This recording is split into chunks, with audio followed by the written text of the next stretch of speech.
The following program is intended for listeners who are blind, have low vision, or have another print disability, which makes reading, holding a book, or turning a page difficult or impossible. The content is copyrighted by the respective publishers. For more information, please visit us on the web at nfradioreading.org. Hello, this is Corrine, and for the next hour, I'll be reading from the February 2nd, 2026 issue of the Wall Street Journal on the Niagara Frontier Radio Reading Service. Thank you for joining us today. I can't believe we're into a new month. And let's hope the groundhog forecast warmer weather. Now for the key articles under Business and Finance. Apple's normally generous profit margins will face pressure this year, analysts said, as artificial intelligence companies begin to outbid the iPhone maker in the race to secure components. Trump joked during a speech that he would sue Kevin Warsh, his nominee to chair the Fed, if he didn't lower interest rates. Home buyers are enjoying the discounts at the highest rate in years, with about 62% of purchases in 2025 securing a property below the original listing price. Capgemini said it would sell a division that does business with U.S. Immigration and Customs Enforcement after it was revealed that the company has a contract with the agency to help track immigrants. Uber's food delivery business agreed to pay $3.5 million. The following program is intended for listeners who are blind, have low vision, or have another print disability, which makes reading, holding a book, or turning a page difficult or impossible. The content is copyrighted by the respective publishers. For more information, please visit us on the web at nfradioreading.org. Hello, this is Corrine, and for the next hour, I'll be reading from the February 2nd, 2026 issue of the Wall Street Journal on the Niagara Frontier Radio Reading Service. Thank you for joining us today. I can't believe we're into a new month. And let's hope the groundhog forecast warmer weather. Now for the key articles under Business and Finance. Apple's normally generous profit margins will face pressure this year, analysts said, as artificial intelligence companies begin to outbid the iPhone maker in the race to secure components. Trump joked during a speech that he would sue Kevin Warsh, his nominee to chair the Fed, if he didn't lower interest rates. Home buyers are enjoying the discounts at the highest rate in years, with about 62% of purchases in 2025 securing a property below the original listing price. Capgemini said it would sell a division that does business with U.S. Immigration and Customs Enforcement after it was revealed that the company has a contract with the agency to help track immigrants. Uber's food delivery business agreed to pay $3.5 million in worker pay restitution and civil penalties as part of an order by the government of New York City. Shares of Swatch soared after the company reported an increase in sales after several months of declines and struck an overall buoyant tone for the current year.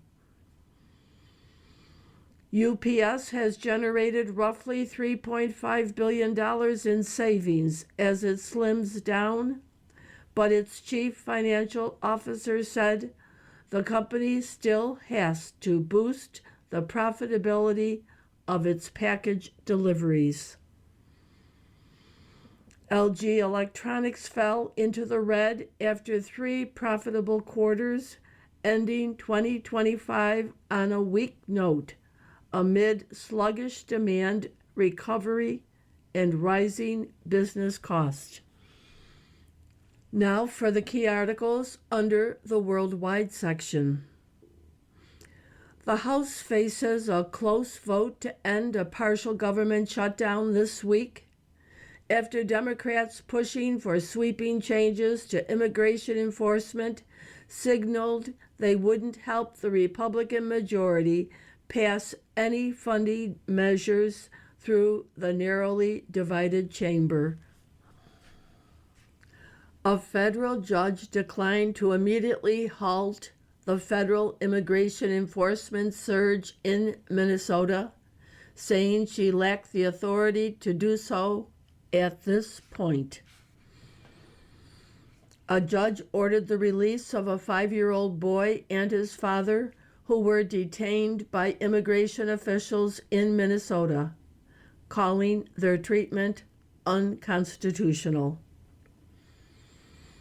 The Pentagon is moving additional air defenses to the Middle East to better protect Israel, Arab allies, and U.S. forces in the event that Iran retaliates against any American attack.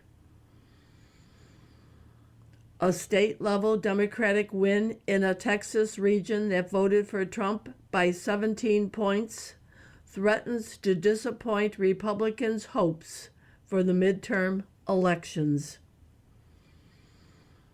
The Justice Department exposed the names of dozens of Jeffrey Epstein's victims, including many who haven't shared their identities publicly or were minors when they were abused by the sex offender. The Rafah crossing connecting Gaza to Egypt will open to Palestinians on Monday, marking the first time they can both enter and exit the enclave in more than 2 years. Trump said the John F. Kennedy Center for the Performing Arts will close for 2 years for renovations. Today's front page picture shows 2 men in what appears to be a field of ice, where they are holding a stick to smash excess ice from branches or kicking the ice with their feet. And that caption reads, "Florida does battle with winter to save crops." Temperature swing. Blueberry plants were intentionally sprinkled with water in Claremont, Florida, to form a protective ice layer and shield them from the effects of cold weather. Farm workers on Sunday smashed excess ice to keep branches from breaking. The headline, U.S. readies for Iran action, but more air defense needed.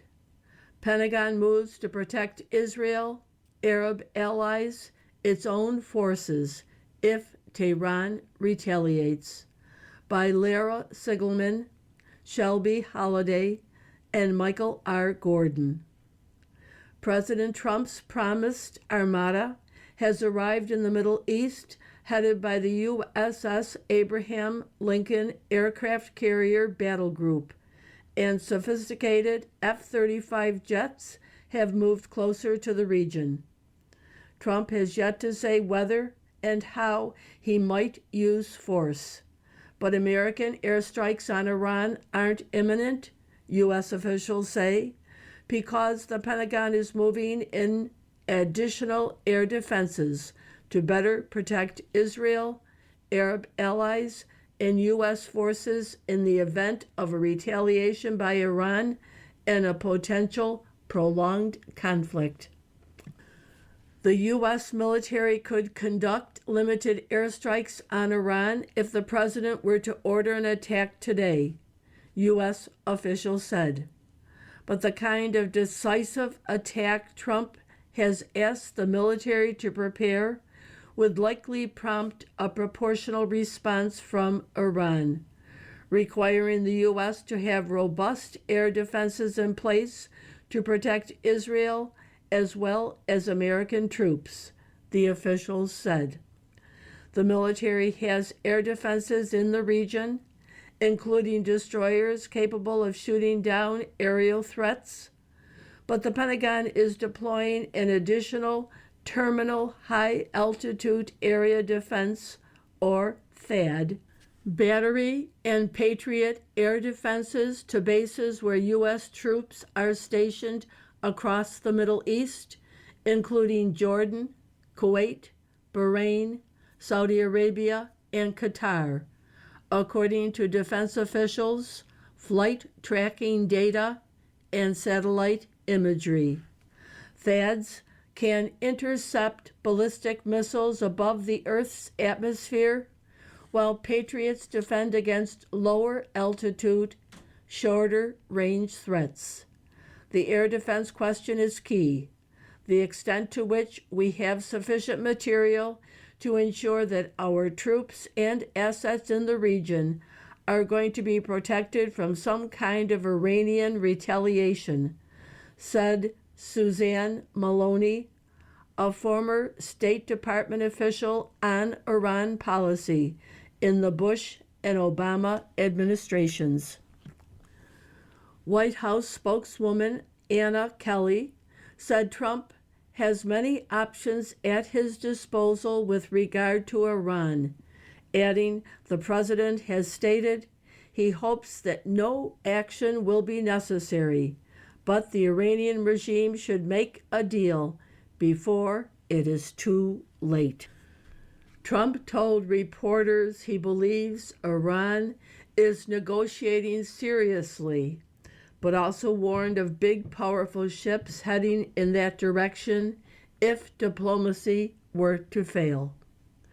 Iranian Supreme Leader Ali Khamenei referenced Trump's threats when speaking to a crowd of loyalists on Sunday. Now this gentleman, Trump, constantly claims they have brought warships, he said.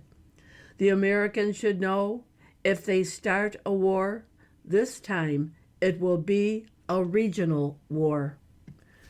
The importance of air defenses was on display in June, when the U.S. helped defend Israel against barrages of Iranian missiles during its 12-day war with Iran. Then the U.S. carried out its Midnight Hammer operation against 3 Iranian nuclear sites using B-2 bombers and submarine-launched cruise missiles. The Iranians responded the next day by firing 14 missiles at the Al Udeid Air Base in Qatar, which is home to the U.S. Air Command Center in the region and is used by U.S. warplanes. U.S. and Qatari Patriot batteries largely blocked that attack. But the Pentagon later acknowledged that one of the Iranian missiles had struck the base, though it did minimal damage. Trump has been clear about his goals, yet a broader and more sustained series of U.S. attacks aimed at dissuading the Iranian regime from violently repressing protesters, forcing it to end uranium enrichment, or even toppling the Iranian government could lead to a heavier Iranian response. If the U.S. were to undertake a major air campaign, Maloney and others said, Tehran would respond with as much firepower as it could muster, deploying its arsenal of short and mid-range ballistic missiles against U.S. and Israeli positions. It would also likely mobilize its proxy forces, directing Shia militia groups to launch attacks in the region. Israel has battered Hezbollah in Lebanon and defeated Hamas in Gaza.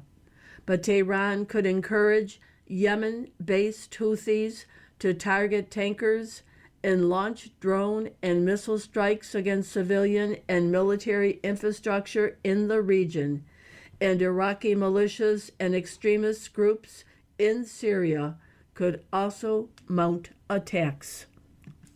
The prospect of a renewed U.S. and Iranian confrontation has stirred concerns among some Persian Gulf states.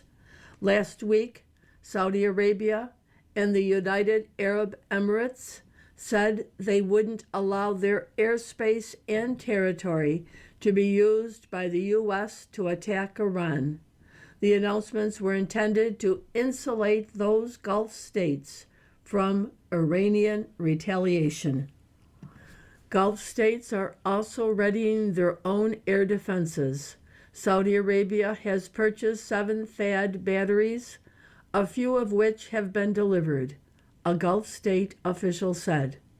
The Iranians have likely been making their own preparations too. The Iranians will learn from Midnight Hammer.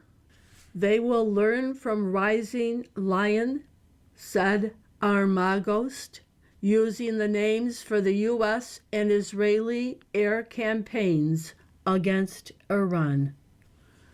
The U.S. has also deployed 3 squadrons of F-15E fighters to Jordan, which could play a role in shooting down Iranian drones. Those fighters targeted Iranian drones when Tehran attacked Israel in April 2024 in what the Air Force called the largest air-to-air enemy engagement in over 50 years. Several Navy-guided missile destroyers, which are also capable of taking out aerial threats, have been moved into the Middle East. The U.S. now has 8 destroyers within range to shoot down Iranian missiles and drones, including 2 near the Strait of Hormuz, 3 in the North Arabian Sea, 1 near Israel in the Red Sea, and 2 in the Eastern Mediterranean, according to a Navy official and open-source photos. Other military preparations are continuing apace. It is expensive to move Patriots and THAADs. The probability that they're going to be used starts to go up with this much movement, said Seth Jones, a former Defense Department official. You are listening to a reading of articles and features from the Wall Street Journal on the Niagara Frontier Radio Reading Service. Other articles from the front page follow. Funding to end shutdown runs into pushback. House Democrats call for immigration changes before they would support deal. By Olivia Beavers, Washington. The House faces a close vote to end a partial government shutdown this week, after Democrats pushing for sweeping changes to immigration enforcement signaled they wouldn't help the Republican majority pass any funding measures through the narrowly divided chamber. Speaker Mike Johnson, who holds a 218 to 213 majority, will need to keep almost all Republicans on board or risk the shutdown that started Saturday stretching deep into the week. The measure, endorsed by President Trump, funds swaths of the government for the rest of the fiscal year while providing a 2-week extension for the Department of Homeland Security, which contains immigration enforcement agencies. The extension is intended to jumpstart talks on reining in enforcement officials' practices. Housing market is shifting back toward an advantage for buyers, by Nicole Friedman. Many home shoppers have given up on the depressed housing market, where sales are stuck at a 30-year low, but those buying are enjoying discounts at the highest rate in years. About 62% of buyers last year purchased a home below the original listing price. That was the highest proportion since 2019, according to a new analysis by the real estate brokerage Redfin. The average discount for the homes that sold below their original listing price was around 8%, the largest since 2012. Buyers are also obtaining concessions from sellers, including cash that can be used for closing costs or to buy down a buyer's mortgage rate. The proliferation of discounts and incentives offer the latest evidence that the housing market is tilting back in the buyer's favor. AI boom set to erode Apple's profit margins by Ralph Winkler and Yang Yi. Apple has dominated the electronic supply chain for years. No more. Artificial intelligence companies are writing huge checks for chips, memory, specialized glass fiber, and more, and they have begun to outduel Apple in the race to secure components. Suppliers accustomed to catering to Apple's every whim are gaining the leverage to demand that the iPhone maker pay more. Apple's normally generous profit margins will face pressure this year, some analysts say, and consumers could eventually feel the hit. Spy Chic bought secret stake in Trump Company. $500 million for 49% of World Liberty came months before the United Arab Emirates won AI chips. By Sam Kessler, Rebecca Ballhaus, Elliot Brown, and Angus Berwick. 4 days before Donald Trump's inauguration last year, lieutenants to an Abu Dhabi royal secretly signed a deal with the Trump family to purchase a 49% stake in their fledgling cryptocurrency venture for $500 million, according to company documents and people familiar with the matter. The buyers would pay half up front, steering $187 million to Trump family entities. The deal with World Liberty Financial, which hasn't previously been reported, was signed by Eric Trump, the president's son.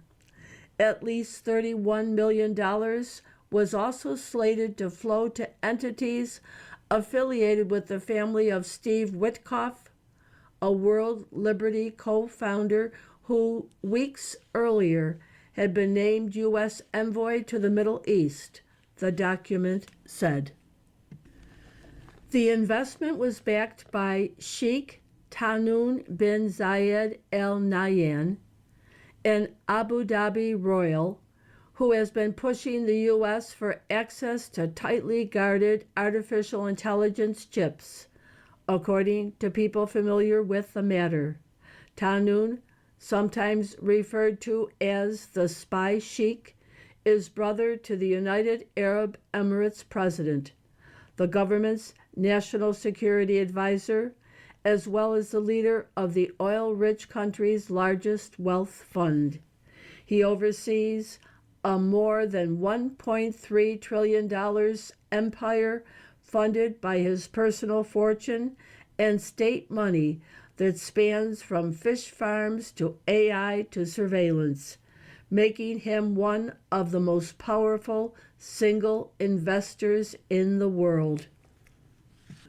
The deal marked something unprecedented in American politics, a foreign government official taking a major ownership stake in an incoming U.S. president's company.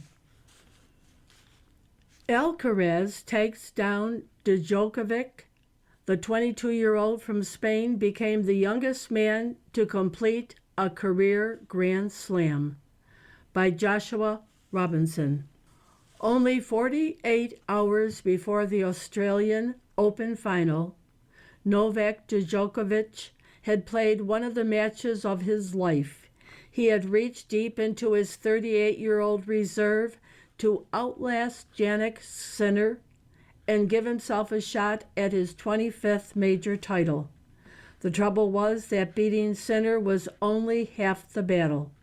In 2026, the pinnacle of men's tennis is guarded by a two-headed monster, and the reward for surviving that battle on Friday was another against world number one Carlos Alcaraz on Sunday. But for Djokovic, this was a match too far. In his first final since Wimbledon in 2024, he suffered yet another violent reminder that time and Alcaraz were two opponents he could no longer outrun. In the space of 3 hours and 2 minutes, Alcaraz did to Djokovic precisely what the Serbian had done to so many others over the past 2 decades. He took a set to ease into the match, then spent the next 3 slowly squeezing the life out of it. In the end, the 2-6, 6-2, 6-3, 7-5 victory gave Alcaraz his 7th major title and his first at the Australian Open to complete the career slam. Xi, atop China's military, is now the only voice on Taiwan by Ling Wei. In purging his top generals, Chinese leader Xi Jinping put the command of the armed forces in the hands of one man, himself. Now his vision alone will decide the course of Beijing's looming confrontation with Taiwan. The arrest of General Zhuan Yosha, a close ally and childhood friend of China's leader, removes any internal authoritative voices who would slow Xi's hand in any move against Taiwan, the democratic self-governing island that Beijing claims as part of its territory. The timing is critical. China's military is racing toward a 2027 deadline Xi has set for modernization, often interpreted as readiness for a Taiwan contingency. A near-term invasion of Taiwan, though, is now less likely, said foreign policy and military analyst, now that Xi has purged 5 of the 6 senior generals that he had handpicked to lead the military just 3 years ago. Xi is pivoting to a campaign designed to break Taipei's resolve without firing a shot, these analysts said. Beijing will increasingly lean on tactics that fall just below the threshold of open conflict, the analyst said. This includes relentless exercises intended to simulate a maritime and air blockade of Taiwan, displaying the blunt force behind Beijing's psychological offensive. Xi's approach at the moment is a broader coercive campaign that integrates military posturing with economic and cyber pressure, said Laura Rosenberger, the senior national security official and the top American envoy to Taiwan under former President Joe Biden.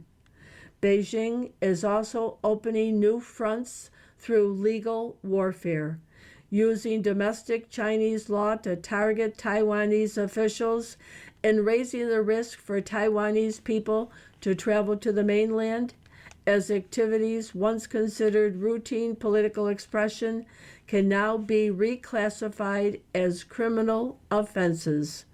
China is engaging in cyber attacks aimed at paralyzing Taiwan's energy and healthcare infrastructure, Taiwanese officials say. Meanwhile, Beijing's intimidation of countries like Japan aims to leave Taiwan diplomatically stranded. The message: China's military leadership may be in flux, but Xi's focus on Taiwan is unrelenting, and his ability to strangle Taiwan's supply lines and exhaust its economic resilience remains unwielding. Venezuela's new leader aims to outlast Trump's focus, by Ian Lovett in Bogota, Colombia, and Vera Bergengruen in Washington. After the raid that captured Venezuelan President Nicolas Maduro, the president administration called on his vice president, Delcy Rodriguez, to release hundreds of political prisoners, a test of her willingness to break with Maduro's repression. Nearly a month later, 303 political prisoners have been freed, according to a Venezuelan human rights organization, while more than 700 remain behind bars. Rodriguez on Friday pledged a general amnesty for political prisoners without making it clear who would be released or when. Her handling of U.S. pressure over political prisoners reflects Rodriguez's broader strategy, said current and former U.S. officials and the Venezuelan opposition. She aims to outlast Trump's focus on her country by giving ground on demands that benefit her, such as allowing foreign investment in oil and other areas, while slow-walking political concessions that would lead to real change. The ultimate goal is to preserve her position, the officials and opposition figures said, at the top of a system that Maduro, with her help on international trade and economics, created over the past 12 years. The best strategy for Delcy is just to wait the U.S. out, said Ricardo Hausman, a former minister of planning in Venezuela and professor at the Harvard Kennedy School. You are listening to a reading of articles and features from the Wall Street Journal on the Niagara Frontier Radio Reading Service. From the opinion pages. A middleman for California. San Jose Mayor Matt Mahan is someone to keep an eye on in the race for governor. By Andy Kessler. San Jose, California. Can anyone save California from itself? Fireworks erupted after the Service Employees International Union proposed the California Billionaire Tax Act to collect an emergency 5% wealth tax on billionaires, allegedly to counter $100 billion in federal funding cuts to health care. With Silicon Valley Representative Ro Khanna smiling and nodding along, a podcaster said she told a billionaire, "You made all your money in California, you ingrate piece of sh. You can figure out a way to pay more taxes, and we deserve the taxes from you." This is the classic what's yours is mine progressive mindset of California, rather than celebrating the jobs that entrepreneurs create. But there's one Democrat in the state who objects. It's playing with fire. San Jose Mayor Matt Mahan, 43 years old, told me at a coffee shop near City Hall days before he announced his run for California governor. You could have a very serious snowball effect that could threaten Silicon Valley's primacy. He's right. The top 1% pay around 40% of California taxes. People can move, he says. Yep. In December, Google founder Larry Page bought more than $170 million in Florida real estate. Capital is mobile. But Mr. Mahan goes on. I don't believe that high net worth individuals should be able to borrow against appreciated assets endlessly as a way to avoid paying capital gains. The mayor of the country's 12th largest city thinks that rather than impose wealth taxes, California should press Congress to eliminate the step-up in basis at death so that estates or heirs would pay a tax on the appreciation of a decedent's assets. California has no estate tax. That wouldn't put our economy, our engine of innovation and prosperity, at risk. Severe levels of inequality do threaten our democracy, Mr. Mahan worries. The great irony here is not only will we potentially push the billionaires and capital out of the state, we may push out the engine of high-wage jobs and equity and make everyone poor. That's what's so devastating about this proposal, and even just the threat of it is already starting to have that effect. Instead, Mr. Mahan thinks the state should focus on waste, fraud, and abuse.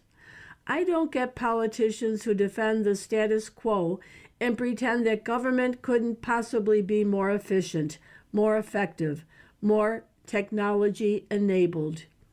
You look at Sacramento in particular. I think there are billions of dollars worth of waste and even outright fraud, he says, starting to sound angry.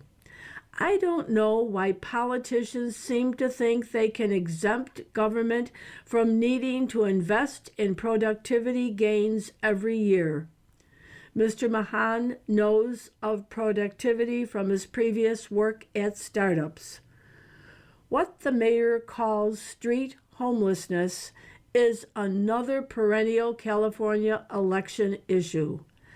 There's a huge amount of unnecessary human suffering, people languishing on the street, self-medicating with hard drugs, and people become habituated to that hard lifestyle. He notes that in San Jose, we've reduced the number of people living outside by a third. I thanked him for saying homeless rather than the trendy unhoused. Another hot-button issue is immigration. I asked if San Jose was a sanctuary city. We have never passed a policy called sanctuary, he says. We don't explicitly ask people, what is your status? We don't check people's documents. I analogize it to local entities and services, even law enforcement. Don't check your tax returns. That's a little bit of a cop-out, pun intended. But San Jose is no Minneapolis, no Seattle. San Jose is instead a law-abiding city, Mr. Mahan says. If you're committing a serious crime, deportation is a likely consequence and a valid consequence. Think even bigger. I don't know why anyone argues with having a secure border and knowing who comes in and out of our country. On the other hand, we have a lot of folks here who have been hardworking, contributing members for 20 to 30 years, paid taxes, abided by every local law, and I believe they deserve a pathway to legal status in the country. I tell him he sounds like a moderate. I am a moderate, he replies, and I'm not scared of any interest group. No kidding. Mr. Mahan is taking on the powerful Service Workers Union by opposing wealth taxes. We need serious solutions: homelessness, crime, high cost of living, economic opportunity, economic competitiveness, Mr. Mahan says. This proposed wealth tax just shows how far off base many of our statewide leaders are. In campaign mode already, he fires on. I'm increasingly concerned with the leadership vacuum in Sacramento, the lack of common sense problem solving. Not just common sense, any sense. A moderate Democrat in California? To quote Ghostbusters, dogs and cats living together? Mass hysteria. Whether or not Mr. Mahan becomes governor, he's someone to keep an eye on. China loses a foothold in Panama. A court ruling should put to rest Trump's claim that China is running the canal. By Mary Anastasia O'Grady. Panama's Supreme Court of Justice declared late Thursday that 2 government contracts to operate ports at the mouth of the Panama Canal, Balboa on the Pacific and Cristobal on the Atlantic, are unconstitutional. Panama Ports Company, owned by Hong Kong-based conglomerate C.K. Hutchinson Holdings Ltd., holds those concessions. Hutchinson agreed to sell most of Panama ports and some 43 other ports around the world to the U.S. company BlackRock in March 2025. But Beijing reportedly held the deal up, demanding the Chinese state-owned shipping company COSCO remain a majority stake. The High Court's decision means Panama Ports is no longer authorized to operate in Panama. It's a win for the Trump administration, which has been complaining for more than a year about the Chinese presence in the country.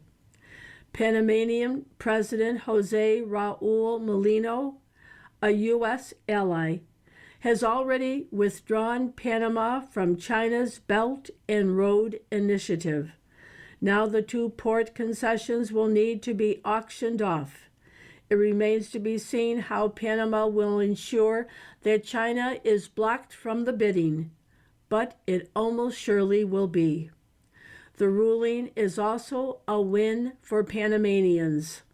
A lack of confidence in their politicians has long fueled speculation around Panama City that something fishy has gone down more than once between the Hong Kong company and Panamanian government since 1997, when the concessions were first awarded. Those rumors are unsubstantiated, and the government extended the concessions beginning in 2023 for another 25 years.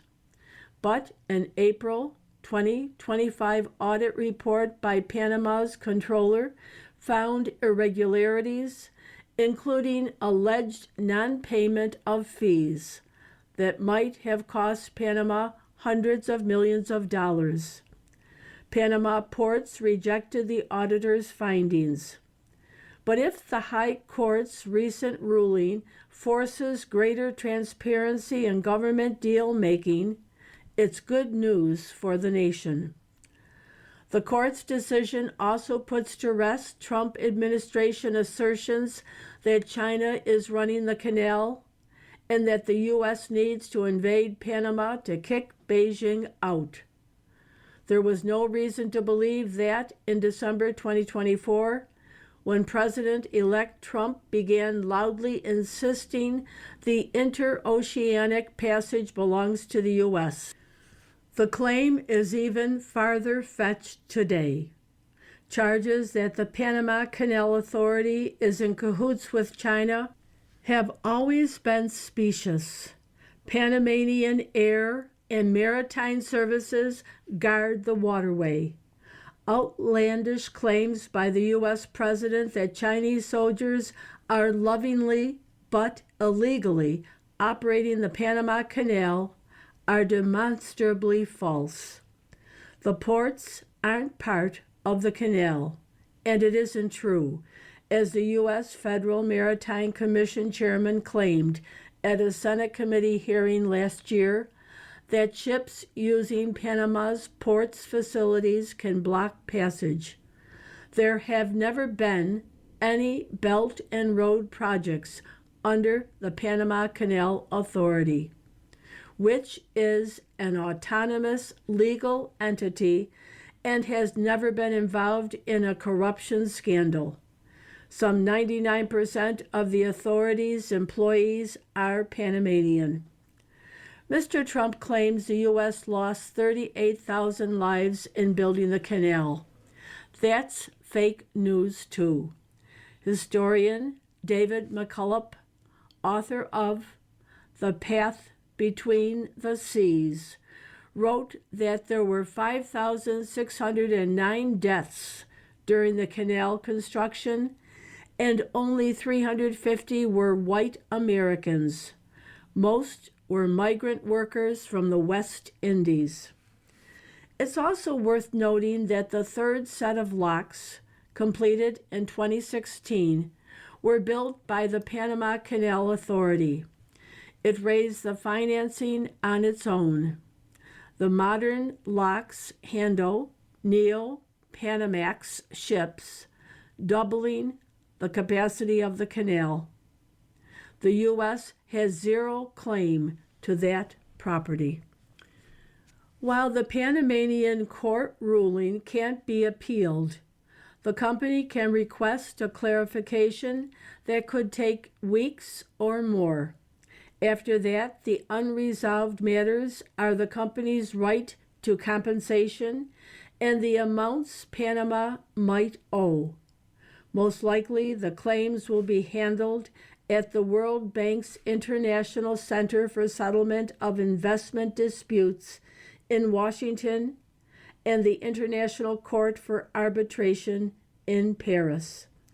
Mr. Molino told the nation on Friday that port personnel will keep their jobs. He said the government has been in talks with another port operator willing to manage the facilities during a transition period. According to Panamanian news outlet Telemetro Reporta, Panama Ports Institutional Relations Director Alejandra Coracles supported the president's remarks. We are definitely pleased that workers' rights are guaranteed. Likewise, it is very important that there is no interruption of service at the national and global level. That is crucial. The U.S. Embassy in Panama applauded the court's decision as a triumph of the rule of law.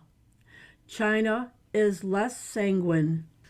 Panama's La Prensa reported Friday that Beijing called the decision contrary to the legal basis under which the Panamanian side approved the concession rights, adding that the company reserves all its rights, including legal action.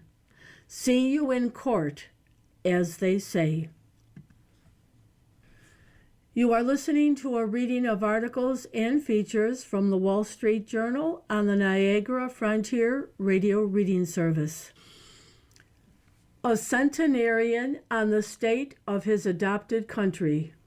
What happened to the optimistic and proud America that welcomed me after World War II? By W. Michael Blumenthal. I recently joined a very exclusive club. Only a fraction of 1% of American men live past 100, and this month I became one of them. I came to the U.S. as an immigrant, seeking freedom, opportunity, and a better life. It was the late 1940s, and I had $60 in my pocket. Immigrants weren't suspect in those days. Americans welcomed me and wished me luck. 5 years later, I became a proud U.S. citizen. I got an education. California's community colleges were free, and the university's fees were nominal, and started a family. With work and luck, I became a contributing taxpayer, and good things came my way. I even had the privilege to serve in 3 presidential administrations, including as Treasury Secretary. Things look very different for immigrants today. America faces major geopolitical challenges as always, but we are being pulled apart domestically by incessant turbulence. Our major institutions are under attack. Immigrants and ethnic minorities are demonized, and there has been an uptick in political violence. Congress has gone AWOL. Public trust is near historic lows, and increasingly, voters listen to the demagogues and conspiracy theorists. I have been asking myself what's happened to the optimistic, pragmatic, and proudly democratic country that took me in 80 years ago. Will we get through this difficult period with our freedoms intact? Or, as some fear, will the next generation of Americans inherit a hollowed-out democracy run by autocrats?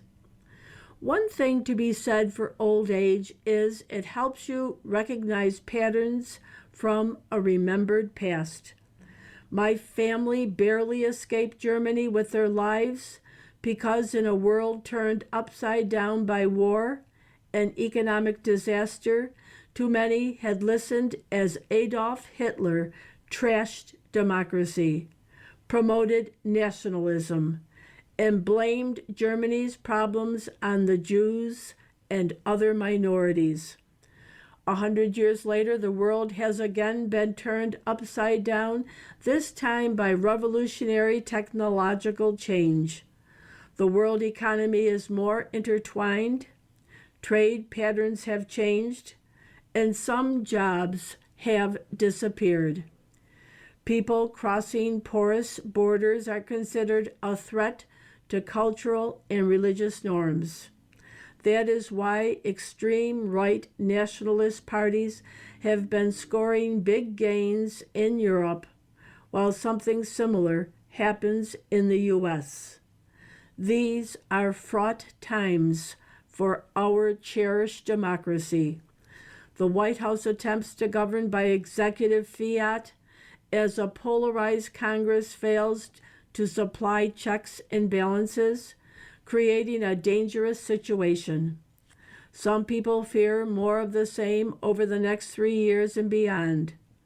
Citing Europe in the 1930s, they think we will lose our democratic freedoms.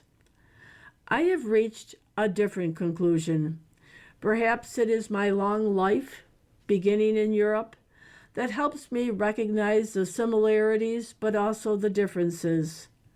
So, of what's happened has a familiar ring.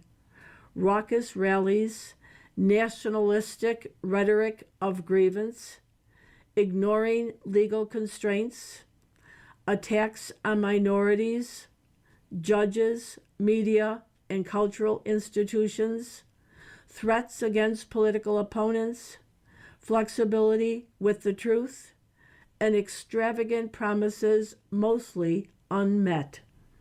Not least are the opportunists and enablers who scramble for power and profit, while those who know better let it happen by not fighting back.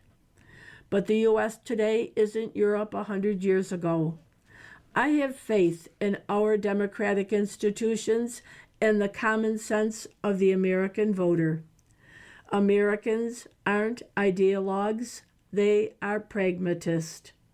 Politically, they cluster around the middle and dislike extremism and overreach.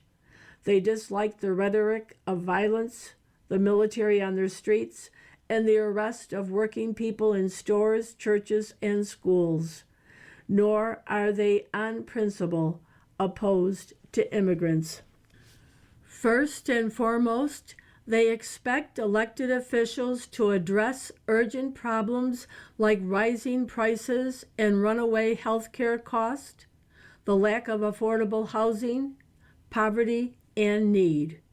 When politicians fail to deliver, the people make their views known at the ballot box, as happened recently in Virginia, New Jersey, and elsewhere. With midterm elections coming this year, Congress is beginning to listen. Gradually and gingerly, party lines are being crossed in the House and Senate. I have also been encouraged by the way individual judges and some, but not all, of our great universities have stood their ground, and by the determination of the media to exercise their right to air dissenting opinion. It tells me that our democratic institutions and traditions are resilient, deeply rooted, and not easily overwhelmed. I am putting my money on the U.S., on the American voter, and so should you. Mr. Blumenthal served as Treasury Secretary 1977 to 79. Letter to the editor, the topic, we can buy weapons, who will fire them? Regarding your editorial, a serious defense budget, at last, no amount of spending on defense will be of any value if our armed forces lack the manpower and womanpower necessary to defend our nation. Recruiting has never been more challenging than it is today. There are fewer and fewer 18-year-olds in total, and a decreasing number have the fitness and intelligence needed to serve in uniform. If we are truly committed to defending our nation, we need to fix the educational system. Our absence of civic pride, combined with low academic standards and minimal physical education in our schools, is a greater threat to our ability to defend ourselves than outdated weapons systems. I would prefer to see a portion of that $1.5 trillion budget directed toward improving our